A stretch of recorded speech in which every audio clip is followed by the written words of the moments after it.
Muy buenas noches. Gracias. Bueno, muy buenas noches a todos. Antes de nada, daros las gracias de parte de toda la gente que formamos La Tejedora por vuestra asistencia y por el apoyo que están teniendo, tanto esta como todas las actividades que estamos realizando en el poco tiempo que llevamos. Y desde que comenzamos, que llevamos poco más de un mes, la verdad es que el respaldo que estamos teniendo en todas las actividades pues está siendo bastante importante.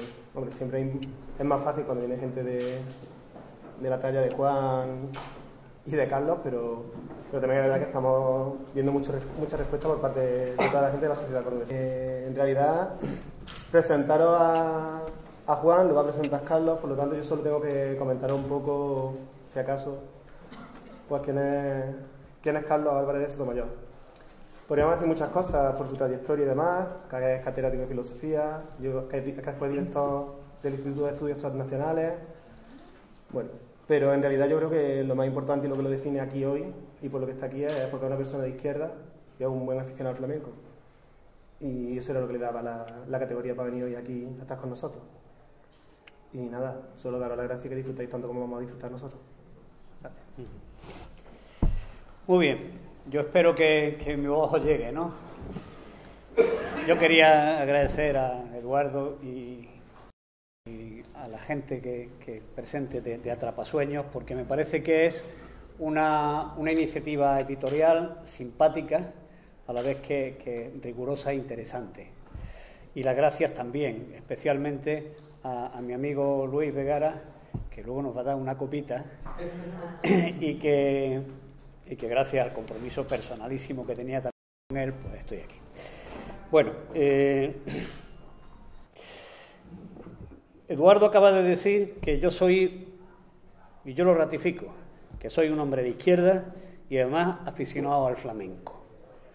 Podríamos preguntarnos, pero ¿eso es verdad? ¿Eso es posible? ¿Se puede ser aficionado al flamenco y ser de izquierda? ¿O a la inversa? ¿Ser de izquierda y ser aficionado al flamenco? ¿Esto es posible? Pues este es justo el tema sobre el que os propongo que reflexionemos hoy y que nos da pie precisamente la presentación del magnífico trabajo que ha hecho Juan en este libro CD. Vamos ya directamente y al lío, sin preámbulos. Estando entre amigos, muchos de vosotros sois amigos personales, viene bien y es oportuna la confidencia. Y yo quería decir de entrada que a mí el arte que más me conmueve, sin paliativos ninguno, es el flamenco. Y junto con esta pequeña confidencia de entrada, una serie de anotaciones que recogen convicciones y que sintetizo en 5. De modo muy breve, las enumero incluso para garantizar que no voy a alargar mucho. Yo diría, en primer lugar, por mucho que pueda sorprender, que el flamenco es fundamentalmente cante. Cante que se acompaña con el toque y cante que se baila en el baile. Las tres cosas están llamadas a armonizarse y es magnífico que así sea. Y eso hace posible que el flamenco esté teniendo todavía mayor difusión que si se quedara en ser comunicación estricta y solo de cante, ¿no? Hay que fundir la letra con una música, que es una música muy peculiar, ¿sí? Que tiene unas características muy determinadas. No todo lo que se nos vende como flamenco es flamenco, ¿sí?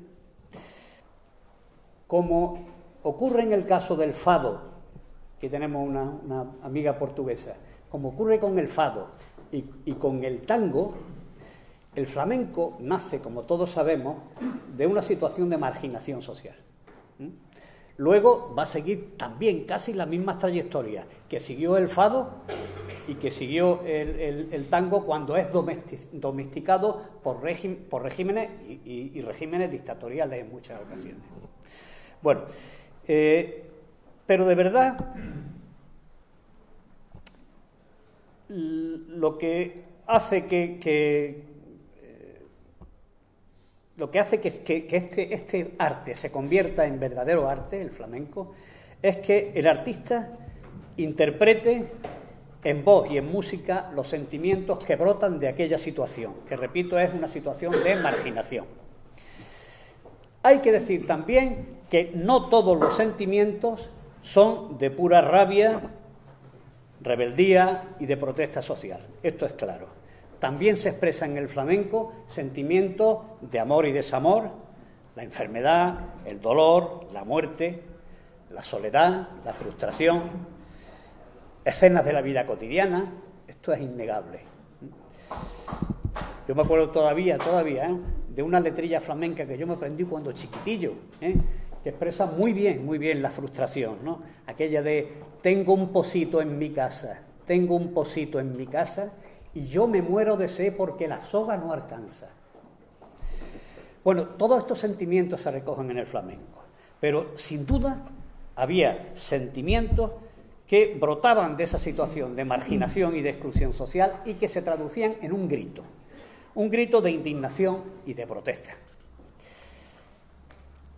No podía ser esto de otro modo si tenemos en cuenta que esta situación era la vivida por buena parte de la población andaluza. Ya desde la expulsión y reclusión de los moriscos y de la persecución gitana, desde ahí la dureza de la labranza, el hambre generalizada, la vida del minero, la del bandolero huido, el caciquismo, gobiernos absolutistas que se suceden, la cárcel, la justicia desigual, eso no tiene más remedio que traducirse en cante, que es cante protesta, y que es bastante anterior al cante protesta que todos nosotros los que estamos aquí conocimos. Hay testimonios sobrados sobre esto, que el cante es una manifestación de rebeldía ante una injusticia social. Hay testimonios enormes.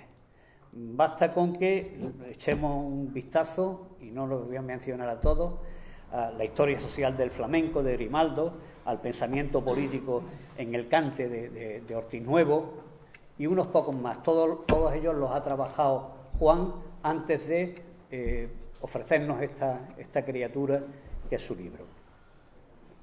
Y hay un clásico que yo desde luego recomiendo a todo el mundo, que es El padre de los Machados, Demófilo, que tiene una magnífica colección de cantes recogida, como sabéis, en servilletas de los bares, que merecen la pena, ¿no? Eso es la expresión más sublime de una poesía popular de antología. Y ahí se recogen, por ejemplo, montones de seguidillas de 3 versos. Bueno, pero ¿por qué, si brota de esta situación, no es más frecuente el que los cantes y las letras flamencas traduzcan esta rebeldía? ¿Por qué? Bueno, yo creo que hay razones que lo explican y de sobra. La censura no fue tonta. Los flamenquitos tenían como modus vivendi, o se desarrolla su modo de vivir, se desarrolla en las tertulias de los señoritos. Y a un señorito no le va a decir en su cara que es un hijo de la gran tal. Otro factor, el nacional flamenquismo.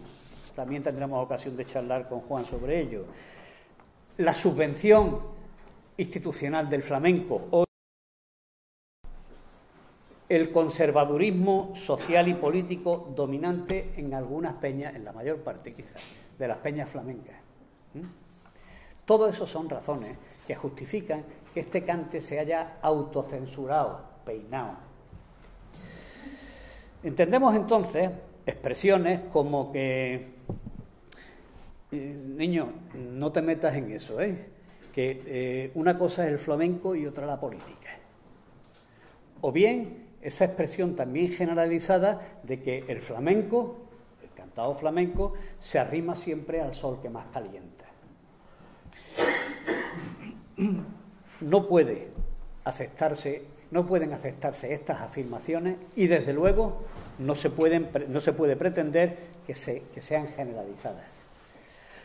Hay algunos testimonios señeros en la época de la República, de la Guerra Civil y del exilio. Hay cantaores que viven en pleno franquismo, el franquismo duro, y en el tardofranquismo, como Meneses, Gerena, Morente, Cabrero. Otros cantaores están hoy siguiendo la antorcha o cogiendo la antorcha de la indignación y de la protesta social, con su cante, desde una militancia de izquierdas y bien definida. Uno de ellos, pocos, es Juan Pinilla. Su biografía, su libro, Voces que no callaron, y su CD son el más claro testimonio de ello. Es Juan Granaíno de Huetortájar. Allí tiene una peña con su nombre, inaudito, un hombre tan jovencito como es él, tiene ya su peña flamenca en su pueblo. Es licenciado en traducción e interpretación por la Facultad de Granada y habla, lógicamente, varios idiomas. Eso le abrió un camino fácil a que participara en una iniciativa que se montó en honor de Saramago y que se llama el Festival de las 7 Lunas y 7 Soles. De ahí arranca también una iniciativa que se llama Le Bois du Sete Sois, en portugués, que está compuesta por varios personajes, todos ellos de nacionalidades distintas, todas mediterráneas. Como embajador español está él. Luego hay un italiano, un marroquí, un croata, no sé quién más. Y un israelí. Y entonces, bueno, eso ha desfilado por infinidad de sitios. Hay acceso a muchas de sus actuaciones en YouTube. Podéis entrar y encontraréis también eso. Bueno, además de sus estudios, él pertenece a esa joven generación de flamencos que, como Estela Morente y como Marina Heredia, a las dos la hemos escuchado unas pocas de veces aquí en Córdoba, él desde muy chiquitito, a los 12 años, se asoma al mundo del flamenco y asiste ya, porque le da la gana, a las peñas, a algunos festivales, hasta que se mete en ellos, y se mete con profundidad en ellos, ¿no? La cantidad de premios en concursos lo evalúan como cantaor que domina, y bien, yo tengo que decirlo, fundamentalmente los cantes libres. Desde la malagueña, en Álora, en eso ganó premios, desde la malagueña hasta las mineras, pasando por fandangos, granaínas, tarantas, etcétera. Conseguir la lámpara minera en la Unión en el 2007, tras sucesivos premios anuales previos, eso no es asunto de menor cualificación para un cantador. Nuestro amigo Luis de Córdoba presume todavía de ser lámpara minera. No quiero dejar atrás su perfil como comunicador. Él ahora mismo está trabajando en programas de radio, de televisión. En un programa local de televisión entrevistó a Julio Anguita, lo recordaban hace un momento ellos. Es conferenciante, es articulista, es profesor de cursos sobre el flamenco y ha sido asesor de flamenco del Festival de Música y Danza de Granada y de la Peña de la Platería, que pasa por ser colmo, vamos. Bueno, termino diciendo que el interés intelectual que él sintió y siente por el flamenco tiene que ver con sus raíces, pero también con personas con las que se encuentra en la facultad, que le permiten la conexión con otros intelectuales y hombres y personas de la cultura relacionadas con el flamenco. Se abre a ese catálogo inmenso de libros de flamencología que desde que se editó aquel Mundo y Formas del Cante Flamenco aquí en Córdoba con ocasión del primer concurso nacional de 1956 hasta nuestros días, y pasando por la obra aquella célebre de flamencología, Juan, de González Climent, González Climent, sí. ¿Sí? Anselmo González Climent. De Anselmo González Climent, ¿no? Esa que es una verdadera joya también, ¿no? Todo eso se lo ha venido este hombre. Bueno, entonces aquí acaba mi rollito y yo creo que me he justificado, ¿no? Por lo menos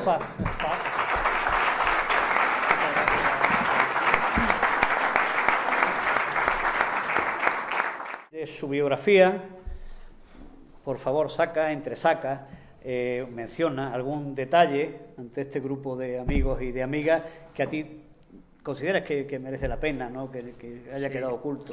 Bueno, buenas tardes a todos, por supuesto, muchísimas gracias por estar ahí. De mi biografía, de mi pequeña biografía, destacar quizás cosas que me han venido a la mente cuando te oí hablar sobre eso que pone Wikipedia, que algunas cosas pueden ser verdad, otras no se saben. Y es que con 12 años efectivamente me aficiono al mundo del flamenco, pero yo soy, como bien ha dicho él, de Huetortaja, la tierra del espárrago.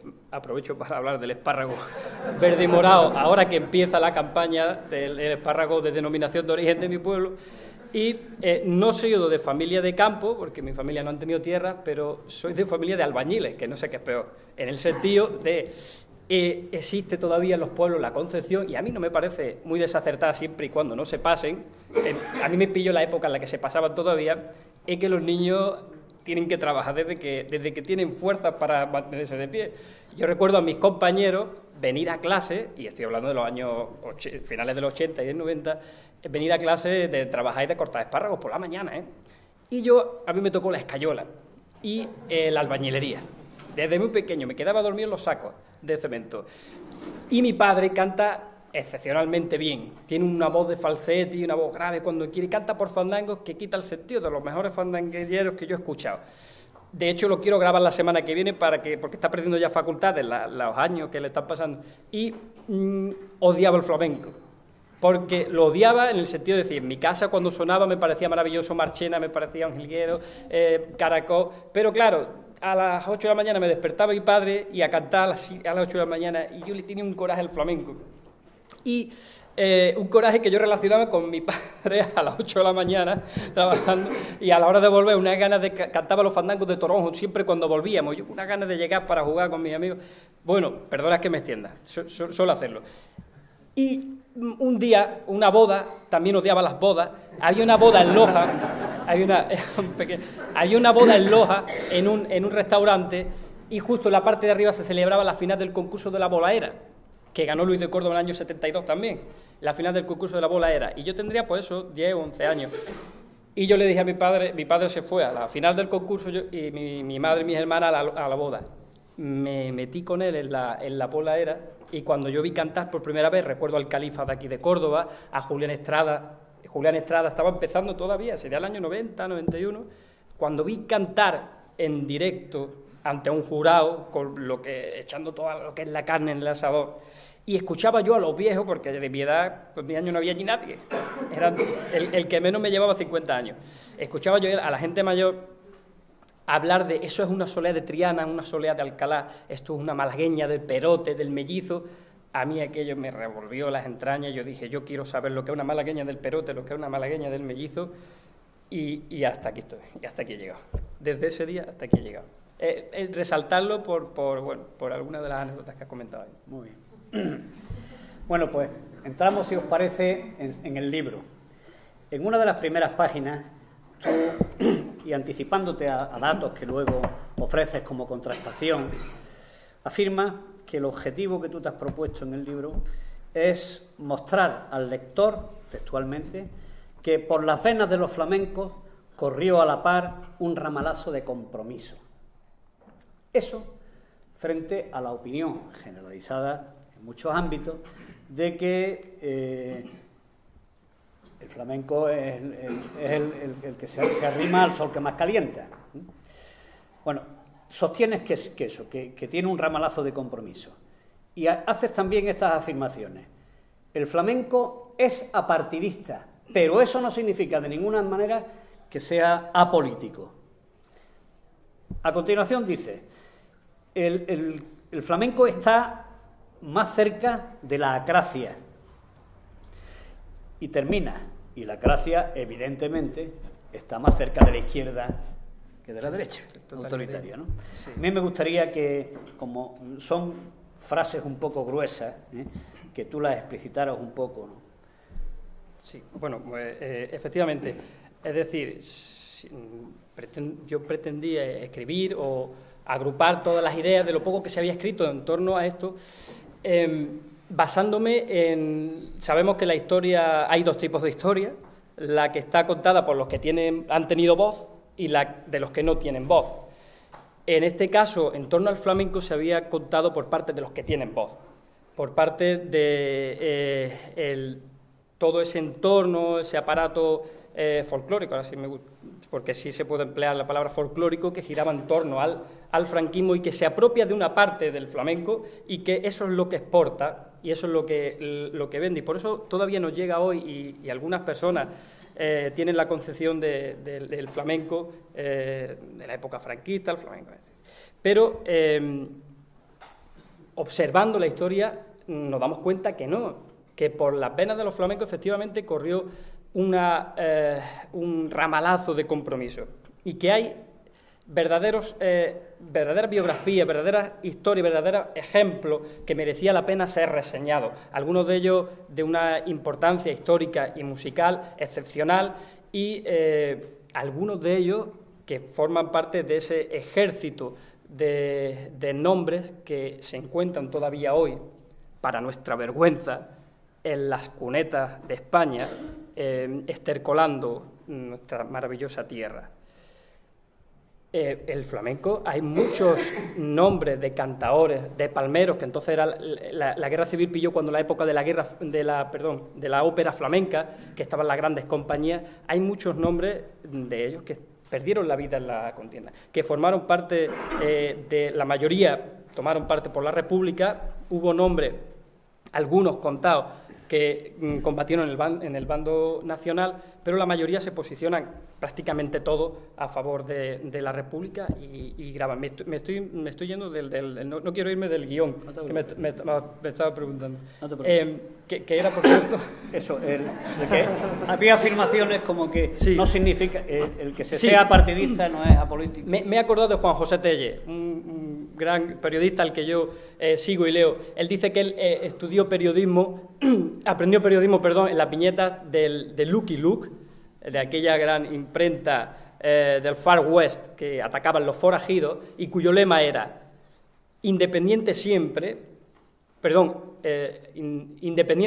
imparcial nunca, efectivamente. El mundo del flamenco, y ha citado el libro de Ortiz Nuevo, que es la ideología política en las coplas flamencas, las reivindicaciones históricas de esas coplas, desde que tenemos uso de razón de que existe el flamenco, a finales del siglo XVIII, las reivindicaciones históricas de las coplas flamencas, por supuesto, están muchísimo más cerca de los postulados marxistas, de los postulados de la izquierda, que de los postulados totalitaristas. Y no saben los buenos aficionados al flamenco, que no estoy haciendo demagogia ni mucho menos, que eso está en la historia. Es decir, el flamenco no nace en la burguesía, no nace en la nobleza, no nace, por supuesto, en el clero, no nace del pueblo, nace de la clase trabajadora, nace de los mineros, nace de los arrieros, nace de la gente que está trabajando, se cuenta hasta de los jabegotes, de la gente de es decir, viene del mundo del currelo, como decía Enrique Morente en una entrevista también que le hicimos.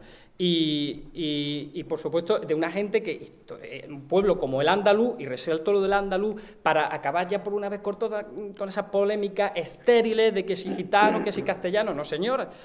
Flamenco cantan únicamente los andaluces, sean gitanos, sean castellanos, sean de la mezcla de toda esa amalgama de pueblos que pasaron por aquí. No cantan flamenco ni los gitanos, ni los payos de Francia, ni los gitanos, ni los payos de... Es decir, esa música se creó aquí como consecuencia de toda esa amalgama de pueblos y culturas que pasaron por Andalucía. Y un pueblo históricamente avasallado. pueblo que había sufrido, pues imagínense, los que conozcan historia, todo lo que sufrió el pueblo andaluz, y un pueblo que cantaba y contaba sus penas. Salvador Távora decía, y ahora con respecto a la censura, que las coplas efectivamente no escapaban a la censura, pero el dolor que es el cante flamenco en sí, que duele, tiene que doler para salir, el dolor, eso no lo podían censurar. Y eso le ocurría a estos cantadores de tiempos inmemoriales, los que a través de letras, poesía popular, que es en definitiva la poesía en la que han hundido las raíces la mayoría de nuestros poetas más insignes, a través de esa poesía sin autor, llegaron a crear verdaderos lamentos, verdaderos gritos de rebeldía en tiempos en los que era muy difícil abrir la boca. Te has referido un poco de pasada a incluso pronunciamientos explícitos en letras a favor de la República. Sí. Pero también en tu libro aparece testimonios muy concretos de gente que en plena Guerra Civil Española y en el exilio se pronuncian en este sentido. Es decir, que son gente comprometida políticamente.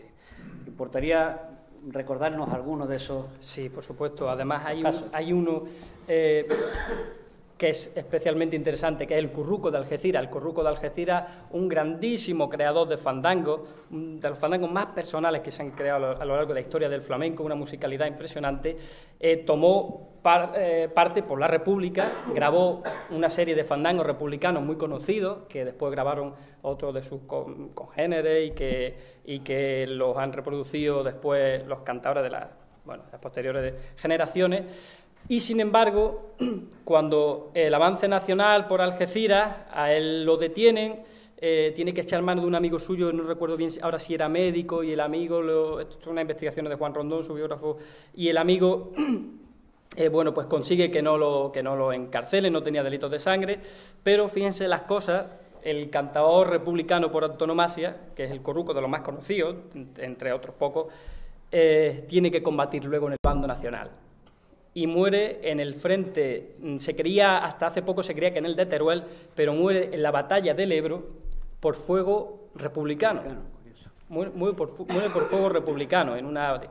Y es especialmente curioso porque en el bando republicano se habían cantado, se habían escuchado, se habían vendido muchísimos de sus discos, de sus letras leales a la República. Por ejemplo, hay un grito de libertad, dio Galán y García Hernández, un grito de libertad. Tembló el trono y la corona, y con valor hizo triunfar la República Española.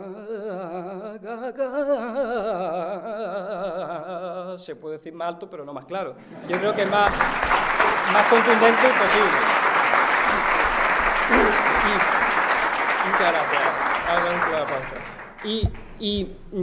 Junto al Curruco de Algeciras, la niña de los peines, la famosísima niña de los peines, incluso Caracol, que aunque nos duela a los que nos gusta Caracol, pero cuentan, yo no creo, por las investigaciones, no creo que él formara parte de esa cuadrilla de falangistas que obligaron a Antonio Mairena a cantar el Cara al Sol, que eso sí lo contó Antonio Mairena, no llegó nunca a decir que Caracol, pero alguna gente ha dicho que sí, que Caracol estaba ahí. Eso yo no me lo creo, pero sí parece ser que es verdad que delante de Franco se arrodilló su excelencia y le pidió por favor que le dejara, no sé si era abrir canastero o algo. Es decir, incluso Caracol tomó parte por la República. Y posteriormente, en la Guerra Civil, a mí me gustaría reseñar el Chato de Valencia. El Chato de Valencia fue un cantador republicano que además tenía mucha gracia y componía las letras él mismo, y sí le atacaba al clero, la atacaba fuerte. También le atacó al federalismo, fíjense las cosas, los que se lo cargaron a lo mejor. También atacó por colombiana al federalismo, es decir, un hombre que tenía su visión de la República y no le gustaba el federalismo, desde luego. Pero era un republicano convencido y atacaba a las clases pudientes. Pues al Chato de Valencia lo detienen en una gira en Badajoz y se decía hasta ahora que había muerto fusilado por los franquistas, por el bando nacional, pero parece ser que, según cuentan algunos historiadores, que yo creo, muere de un infarto de miocardio cuando le dicen que lo van a fusilar. Y el Chato de Valencia está en una fosa común, al igual que Chaconcito, un grandísimo cantador, imitador del maestro Antonio Chacón, que murió en la batalla de Madrid y que está enterrado no sabemos dónde. Posteriormente, pues ya en la época casi ya temiendo la guerra civil, el exilio, Angelillo es uno de los más fuertes. En el bando nacional, que yo recuerde ahora, a Antonio el Chaqueta le tocó también combatir en el bando nacional. Hay muy poco, hay apenas 2 o 3 nombres, la mayoría todos estaban con la República. A mí me parece sugestivo el testimonio del que tú presentas aquí de Juan Valderrama. Sí. Juan Valderrama ha pasado por un desprestigio generalizado en muchos sentidos. Sin embargo, llegas incluso a decir que cumplió en los momentos más duritos del franquismo duro como la labor del Schindler, que fue capaz de recoger a gente. ¿Por qué no? Sí. Nos Bueno, cuenta un poco? es un caso enigmático también y que me gustó considerarlo.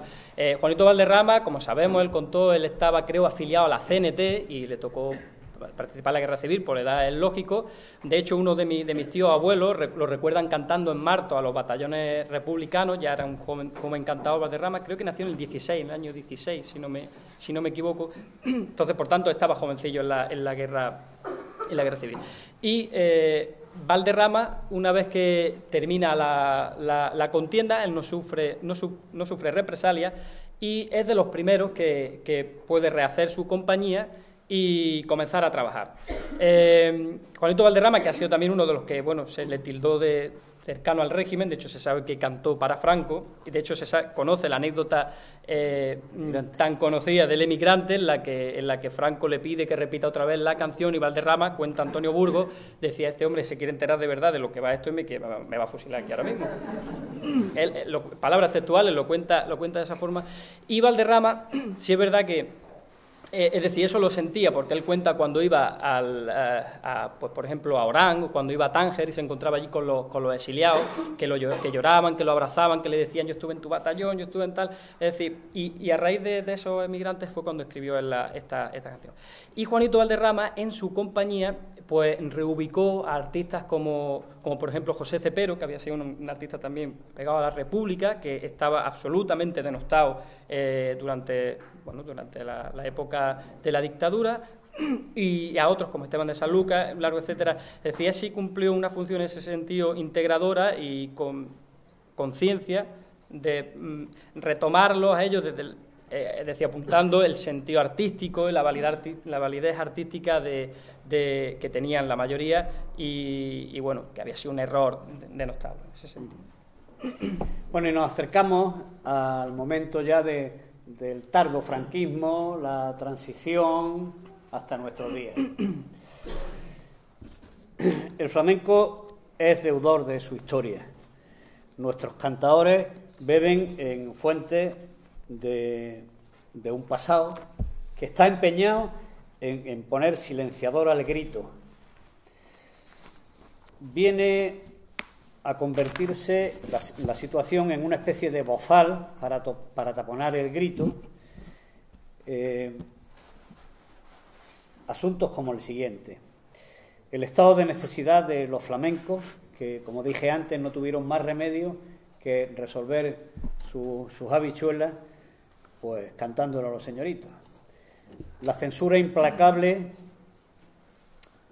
que cae sobre las letras flamencas, el nacional flamenquismo, que, como tú insinuabas antes, trató de domeñar y domesticar al flamenco convirtiéndolo en un folclore adscrito al poder.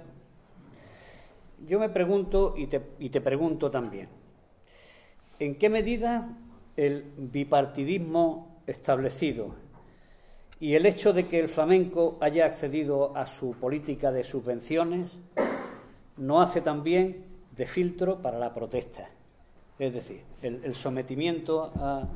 Y una segunda cuestión, si quieres las deslindamos. ¿Es también todavía un tapón al grito el conservadurismo social y político que domina en buena parte de las peñas flamencas, si en las peñas flamencas se cuece la afición flamenca y se transmite, si es verdad que hay un conservadurismo social que domina, eso puede explicar también de alguna manera esa autocensura y que ese grito no aparezca. Efectivamente. Bueno, la pregunta... el bipartidismo, por supuesto, bueno, el bipartidismo sesga la democracia. No me voy a poner a hablar ahora de la LOREC, no me voy a poner a hablar ahora de la ley electoral, no me corresponde, pero yo creo que los artistas flamencos pasa como los sindicatos, que no deberían estar subvencionados. Porque en el momento en que un artista está subvencionado, el artista se convierte en esclavo de la administración. Y no solo eso, sino que se convierte en artista del poder. Aquí tenemos muchos casos, yo lo he denunciado, creo que soy el único que los denuncia, luego vienen todas las tortas para el mismo, pero no me importa, quizás estemos ahora mismo unos pocos, muy pocos implicados, porque en realidad afecta a todos. Campañas electorales a la Junta de Andalucía, en Sevilla, campañas electorales en Madrid, salen las fotografías de los artistas flamencos que apoyan en las campañas electorales al partido que gobierna en la Junta, y todos esos artistas, en cuanto salen las elecciones, toman posesión, son los que más trabajan, con diferencia, o sea, con muchísima diferencia. La gente en los corrillos lo critican y solo unos pocos lo decimos, salimos a la luz, y precisamente unos pocos que tampoco, que decir que nosotros no es por un ansia de revancha y porque no tengamos trabajo, es decir, un par de los que hablamos no nos podemos quejar en ese sentido.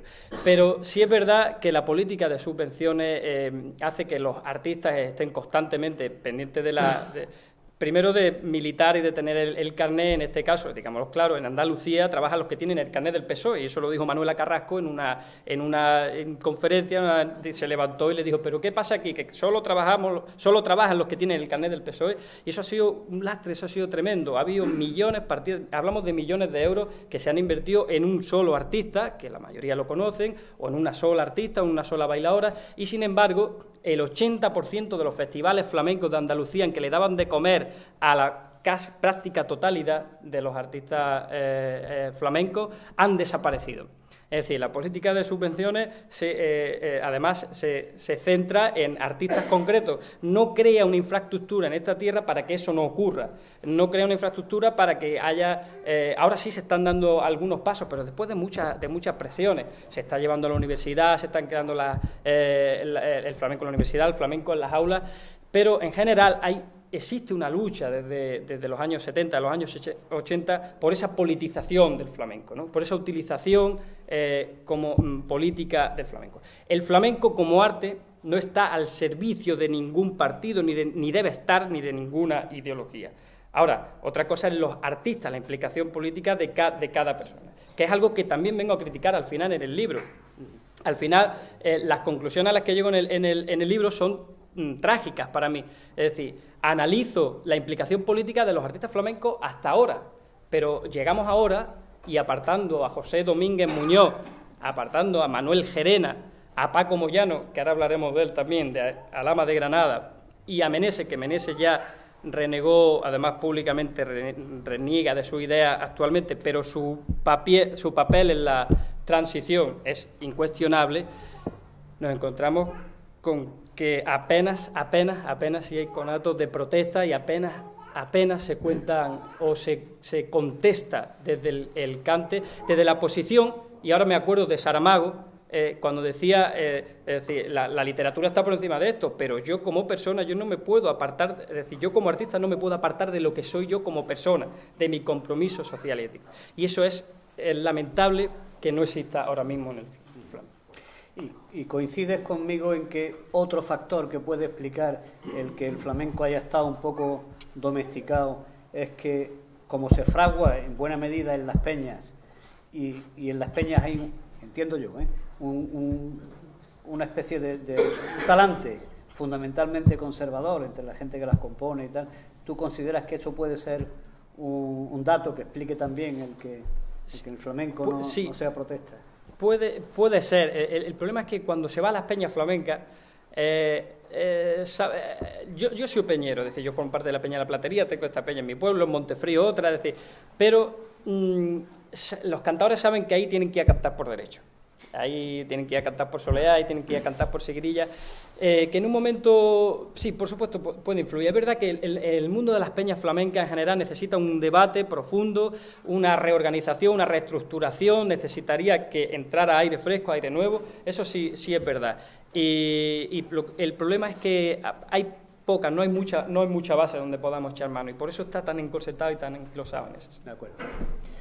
Bueno, yo, para terminar ya con el tema con tu libro, antes de que hablemos un poquito de tu cante, sí, y que nos cantes, yo canto. Te pediría que hicieras alguna observación sobre lo que estabas casi ya insinuando, sobre la implicación ética y política de los artistas flamencos actuales. Bueno, pues los casos más recientes, que están vivos, por supuesto, el Cabrero es ahora mismo, digamos, la referencia en ese sentido, porque, bueno, la mayoría de los aficionados y muchos de ustedes, incluso no aficionados al flamenco, conocen al Cabrero. Hay gente que no es aficionada al flamenco y es aficionada al Cabrero. Sus letras dan mucho que hablar, sus letras son profundamente rebeldes, contestatarias, siempre con el poder, con la burguesía, con el clero. El Cabrero en ese sentido no tiene ni ha tenido nunca pelos en la lengua. Ahora mismo hay 3 nombres fundamentales para mí, que son José, muerto ya por supuesto, Antonio Gades, que estoy hablando del cante, pero no me quiero olvidar de Antonio Gades. Quizás, y hablando de los niveles en los que estaba Antonio, la persona más coherente que ha tenido el arte y la izquierda ha sido Antonio Gades. Huelga recordar que se le iba a atribuir el premio Príncipe de Asturias y él dijo que él no creía en la corona, una corona impuesta, etcétera, etcétera, y que por lo tanto él no recogía.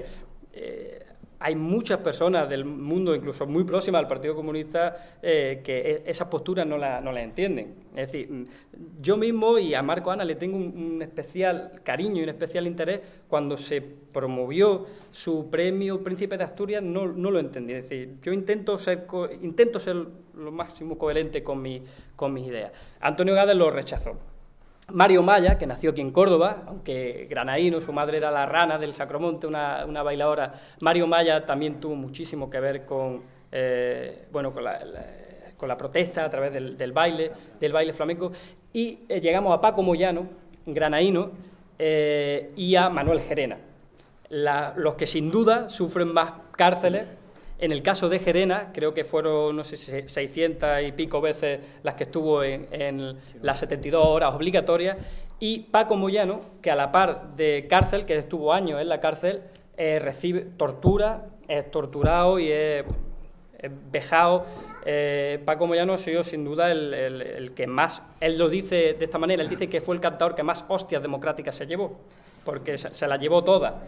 Militaba en el PCR, el Partido Comunista Reconstituido, y bueno, la policía tenía una ficha con una serie de... Y Paco Moyano, en aquellos años, se atrevía a cantar, estamos hablando del año 72, 73, un sillón tendrá en el cielo aquel que en un Jueves Santo mandó matar a mi abuelo. Su abuelo era carabinero en el puerto de Málaga, leal a la República, y cuando Arias Navarro entró por allí, pues bueno...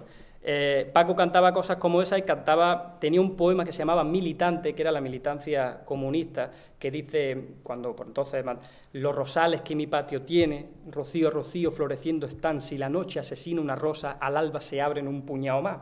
Y además lo cantaba por campanilleros, para meterle todavía más la cuestión.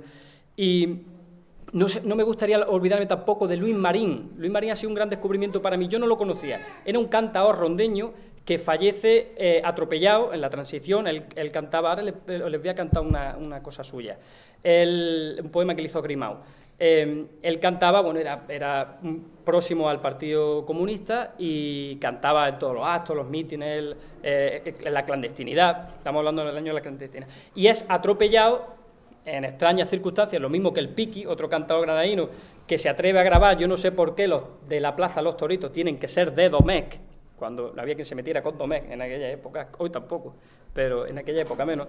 Y también fallece atropellado en Madrid, en la carretera de Barajas, en el caso de Luis Marín, el de Ronda, en el mismo Paseo de la Castellana. Bien, para no enrollarme más.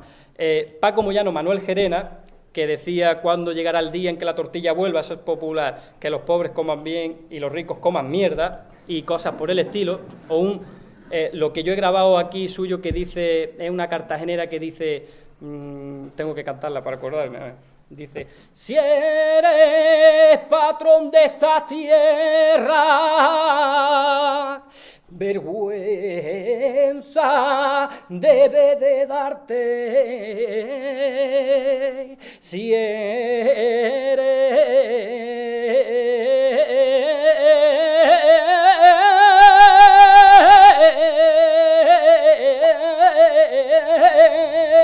patrón de esta tierra,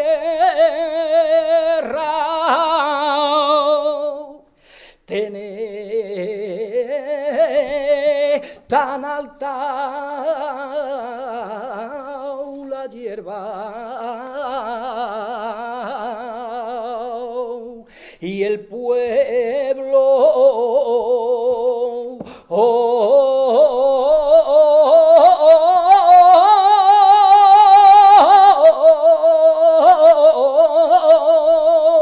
muerto de hambre.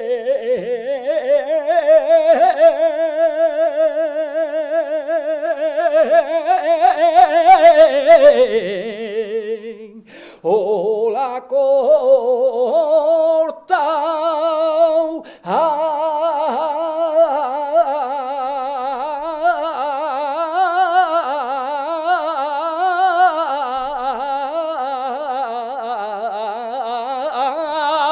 o la deja.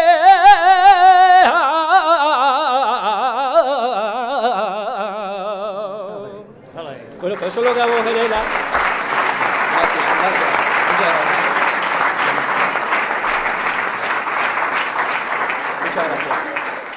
Eso lo graba Gerena también en los años 70. Y Enrique Morente, no me gustaría que se me pasara esta anécdota. Enrique Morente, el mismo día que se entierra a Carrero Blanco, que en gloria esté, Enrique Morente canta en el Colegio San Juan Evangelista de Madrid, el mismo sitio donde cantó Camarón por última vez en vida. Y canta una letra de José Cepero que dice: para ese coche funeral yo no me quito el sombrero, porque la persona que va dentro me ha hecho de pasar los más terribles tormentos. El primer fandango que canta Enrique Morente, enseguida los censores de turno, se paraliza, 10.000 pesetas de multa y Enrique Morente bajo sospecha ya también. Paco de Lucía, por aquellos años, que Paco de Lucía no se ha definido mucho políticamente, aunque su sensibilidad esté donde está. Paco de Lucía, por aquellos años, lo entrevista al Quintero, quizá un poco, sí, eran los años finales de los 70, ya había muerto Franco.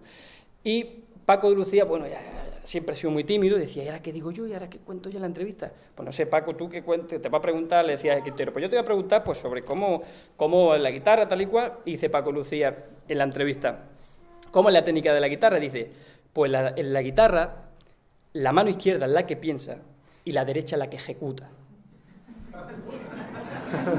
Y hace Quintero así y se queda.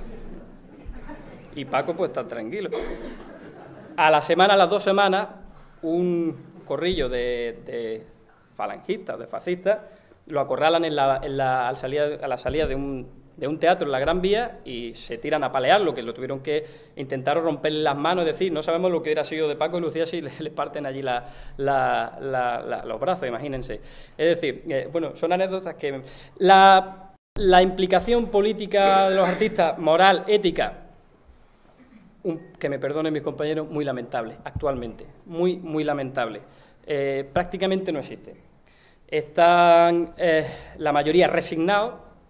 La resignación es fruto de un discurso totalitario, por ahí lo cuenta Julio Anguita en algún sitio, estoy ahora parafraseándolo, se perdone, Julio, pero la resignación es verdad que en la sociedad y en el mundo del flamenco se da con especial ahínco, es nefasta, es muy, muy, muy negativa.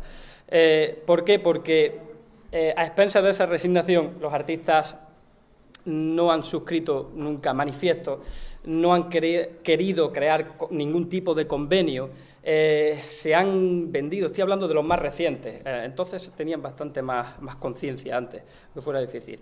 Se han vendido, han roto cualquier tipo de acuerdo, hubo incluso un intento de crear una especie de sindicato, es decir, eso a mí me parece lamentable, y lo hago con una crítica desde el dolor que a mí me produce esta situación. Salvo José, algún que otro conato que ha habido por parte de un bailaor, ahora se está haciendo en Madrid un espectáculo a la República, pero son muy pocos y muy contados las implicaciones, es decir, ve a los artistas fuera, ve a los artistas protestando, nunca, y aquí también meto a los periodistas, tengo aquí algunos compañeros, pero algunas veces lo he discutido con los periodistas, lo mismo que los periodistas del fútbol, que se llaman todos, hay grandes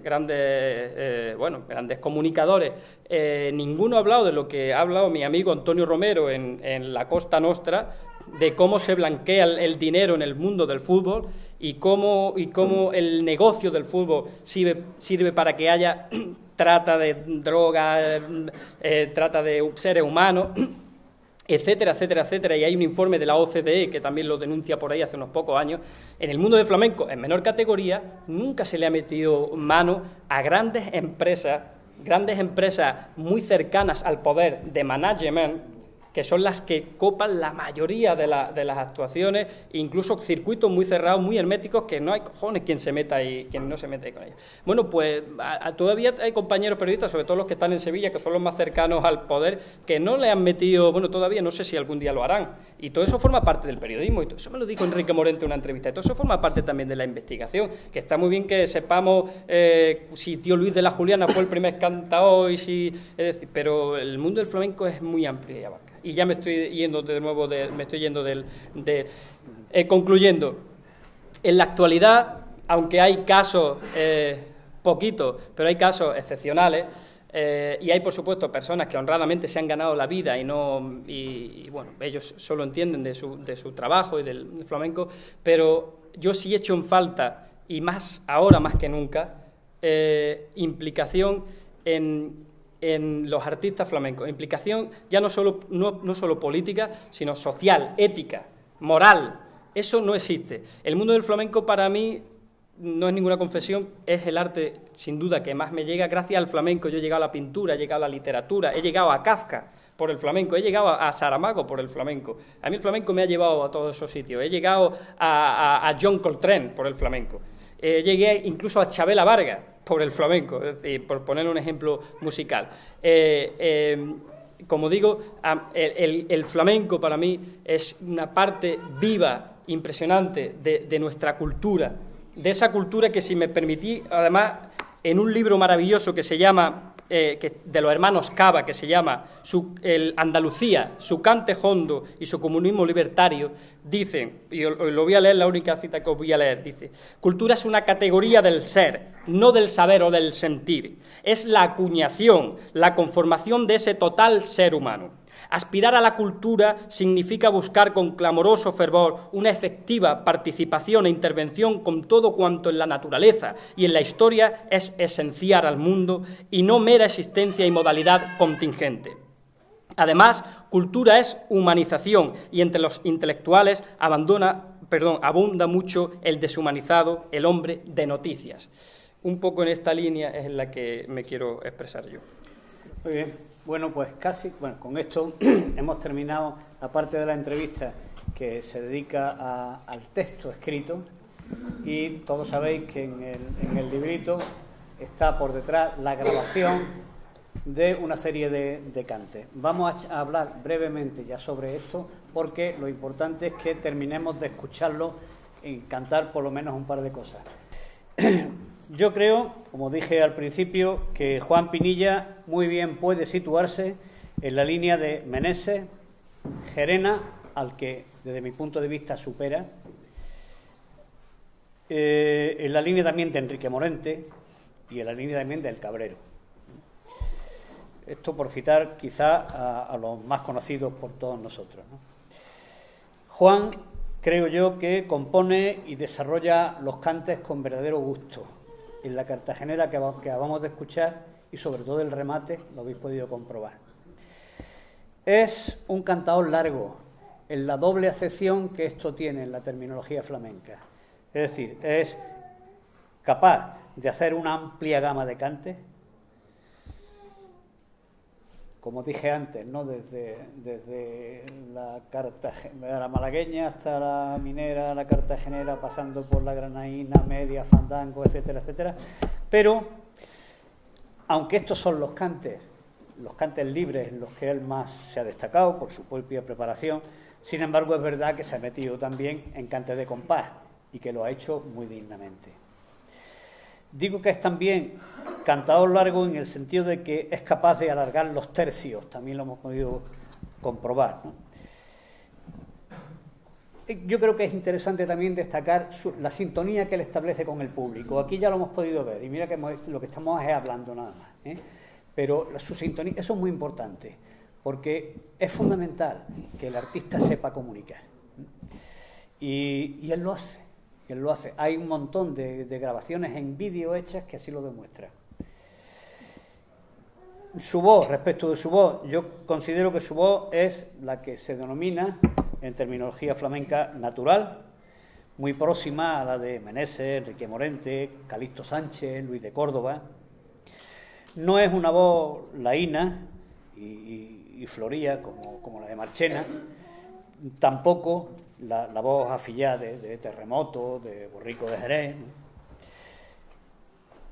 Importante también es que vocaliza muy bien.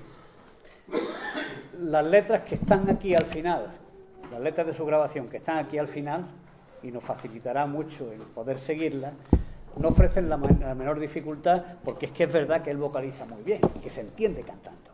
Eso ya está siendo, afortunadamente, creo yo, un valor en alza. Antes parece que el que cantaba bien era aquel que no se le entendía. Mientras menos se le entienda, mejor canta el tío, ¿no? Hay que ver qué voz tan flamenca tiene. Mentira, ¿eh? Si el flamenco es letra y es música, se tiene que entender. Y para eso es fundamental que se vocalice. Y él lo hace y lo hace muy bien. Es evidente que, a mi modesto entender, que puede y tiene que mejorar, pero él lo va a hacer con su tesón y con su trabajo. Yo creo que le quedan del orden de medio siglo de vida profesional. Esto va a tener ocasión de hacerlo. Bueno, y vamos a escucharlo en un par de cantecitos, sin guitarra, pero no importa, ¿no? Bueno, muchísimas gracias. La verdad que estoy profundamente halagado por todas las palabras y por la gran presentación que está haciendo Carlos. Me gustaría pues hablarle, a lo mejor uno de los más anecdóticos es la inclusión de Groucho Marx en el flamenco. Pero claro, yo como les decía, también a Groucho Marx llegó a través del flamenco. Pero por todo eso, ¿no? Por todo eso de querer conocer, avanzar. Y a mí Groucho me parece pues uno de los puntales del humor y de la inteligencia del siglo XX. Y yo decía, ¿cómo lo llevamos al flamenco? El establecer paralelismo entre Groucho Marx y el flamenco es, lógicamente, irse a Cádiz, lo que es Cádiz capital y los puertos. Y claro, yo empezaba a decir, la política es el arte de buscar problemas, encontrarlos y hacer un diagnóstico falso y aplicarles después los remedios equivocados. Disculpar si les llamo caballeros, pero es que no les conozco. Estos son mis principios, si no les gustan tengo otros. O encuentro en la televisión un medio muy educativo, siempre que alguien la enciende me voy y me leo un buen libro. Nunca olvido una cara, la de usted se me va a olvidar. Estoy leyendo para hacer interesante a los demás. Citarme siempre diciendo que a mí me han citado mal y el matrimonio del divorcio es la causa principal. ¿A ustedes eso no les suena a tanguillo?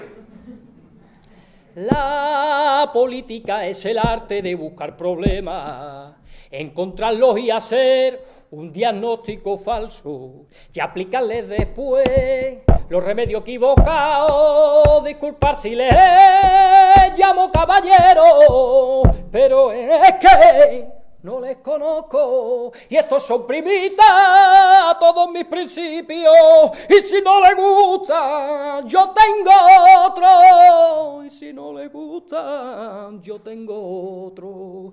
Nunca olvido una cara, la de usted se me va a olvidar. Y estoy bebiendo pa' ser interesante a los demás, cítame siempre diciendo que a mí me han citado mal. El matrimonio del divorcio es la causa principal. Y es mejor estar callado, aunque parezcas tonto, que no abrir la boca y quitar la duda a todo. Encuentro la televisión un medio muy educativo. Siempre que alguien la enciende, me voy y me leo un buen libro. Siempre que alguien la enciende, me voy corriendo y me leo un buen libro. ¡Qué genialidad! Este Groucho Marx, 30 años después de muerto, sigue creciendo su arte, que dicen que su tumba ha puesto. Disculpe que no me levante.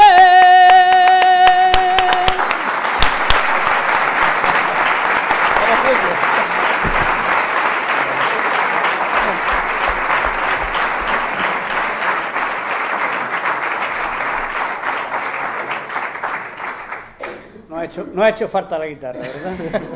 Muy bien. Bueno, creo que quería hacernos también una petenera, ¿no? Sí, porque antes hemos hablado de Luis Marín, de Ronda, y él hizo una letra, cuando murió Julián Grimau, hizo una letra muy bonita, que la acompañaba, la petenera, hacía dos estilos de petenera, la acompañaba con una que se le atribuye al Che Guevara, que yo no sabía que escribía poesía al Che Guevara, de eso no me lo imaginaba. Sí, por su sensibilidad, pero no lo sabía. Si me permitís, dice el Che Guevara: mañana, cuando yo muera, no me vengáis a llorar. Nunca estaré bajo tierra. Nunca estaré bajo tierra. Soy viento de libertad. Mañana cuando yo muera, no me venga a llorar. Y dice Luis Marín: tu sangre sembró el camino.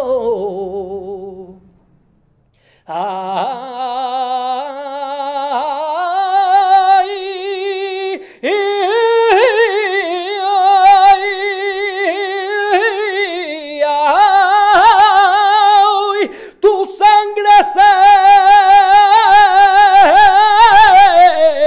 sembró el camino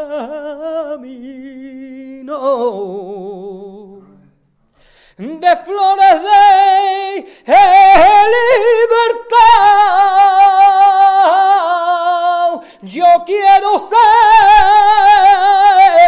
jardinero, madre de mi corazón. Ay, yo quiero ser el jardinero de tu frondoso rosal. Compañero,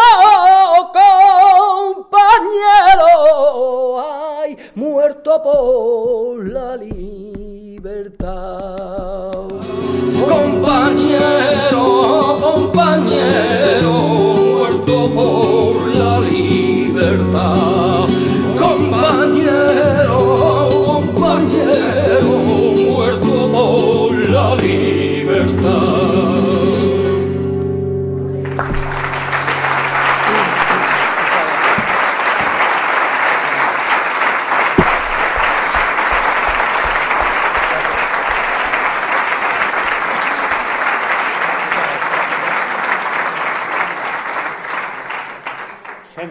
Sentía la primera y valiente y con gusto la segunda. Es original el remate, que ya lo habéis visto, ¿no? Cómo lo hace, y que en la grabación se hace con un pequeño coro y resulta bonito. Bueno, a no ser que él quiera cantarnos más cosas, creo que toca el momento de la copa que nos brinda la tejedora y la firma de ese montón de libros que se puede iniciar, que compramos para nosotros, pero que sin duda puede tener o va a tener un efecto multiplicador. Muchas gracias.